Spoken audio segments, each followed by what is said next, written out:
First review for this week is Dream Theater with The Astonishing. It's their 13th studio album.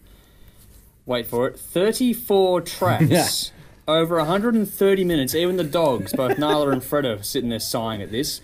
Released in January 2016 via Roadrunner Records. This is a double concept album about a dystopian United States inspired by things like Game of Thrones and Star Wars. Conceived by guitarist John Petrucci, written by him along with keyboardist Jordan Rudess, with help from composer David Campbell. Yeah.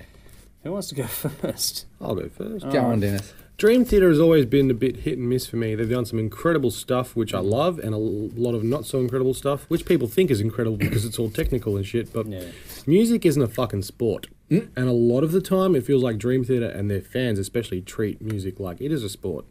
People do the same thing to politics, man. It's just what they do. This is way too fucking long. You reckon? A concept album and a double album. The fact that it's so long fucked the whole concept album part for me. Maybe it's just because I was really busy and didn't have time to listen to it more than once, but it was hard to focus on any kind of story at all because it dragged on and was repetitive at times. The length also made it extremely difficult to pick any standouts. Not impossible, but very difficult. Other than that, the music is brilliant as always, sometimes too much, but that's a sport aspect of their style, if you will.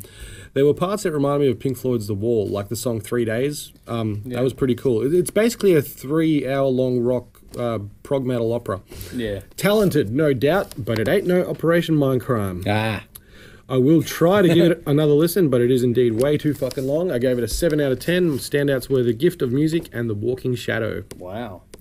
Yeah, I was dreading reviewing this. 34 bloody songs, man. Yeah. It's a big one. You know that musically it's going to be brilliant, like he said. The guys are amazing musicians. I thought the production, I would have given that a 10 out of 10. Yeah, that's fantastic. They've always had good production. Yeah. I put it through headphones, big stereo. Yeah, it's really cool. Yep. And I'm glad you said about Game of Thrones, because I said here, I gather this is a story about some kind of Game of Thrones type scenario. Yeah, Game of Thrones set in fucking 2258, I think. I followed it up by, it's all a bit medieval, but then he tells me it's futuristic, so same thing, huh? But dystopian. There's no way you can possibly take it all in on one listen. No. It's got all the normal Dream Theater elements. I do like the second half much more than the first half. And I admire the work that would have gone into writing this, because it is amazing writing. But I gave it an 8 out of 10. The Path That Divides was my pick. Someone forgot to tell these guys that albums are dead, clearly. Not that I believe they are, but fucking hell. This is more than a little bit theatrical. And I have the feeling that overall, following the arc of the band, they're getting softer and softer over the years. The technical aspect is still absolutely there, but they're getting softer. Definitely. Production is absolutely faultless. That gets 10 out of 10. That's the production's perfect. amazing. Yep. This is going to take more than one listen and a lot of time to sink in. Unfortunately, there is not nearly enough hours in a day for me to devote the time required to this release. You need a couple of weeks. You do. You seriously do. I have massive respect for the concept overall and the effort, but it's a very challenging listen because it's very hard to keep your attention there the whole time. You need to be very open-minded, honestly, and have a long attention span, and also helps if you're a big fan of this band or the style. This is basically one massive musical. Yeah. This should have been done as a concept DVD or a stage show. Definitely. That's how it should have been presented. This could have been the next version of The Wall, the video type thing. It could have really been that, and I think they might have missed an opportunity there with this. Well, they might do it later down the track, who knows? But they may have missed the boat by then. Yeah. Instrumentally, this has everything, even bagpipes. The second disc, or part 2, is overall more interesting and heavier. It's not really a hard rock or metal album, though, at all. Very progressive, but it's a hell of a piece of composition in general.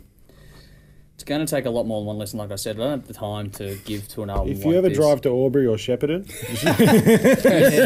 that might be it. I mean, the story is interesting, what you pick up on it while you're listening to it, but you have to sit there and go over it a few times, and I don't have 8 hours to do on one album. I'm sorry, I don't.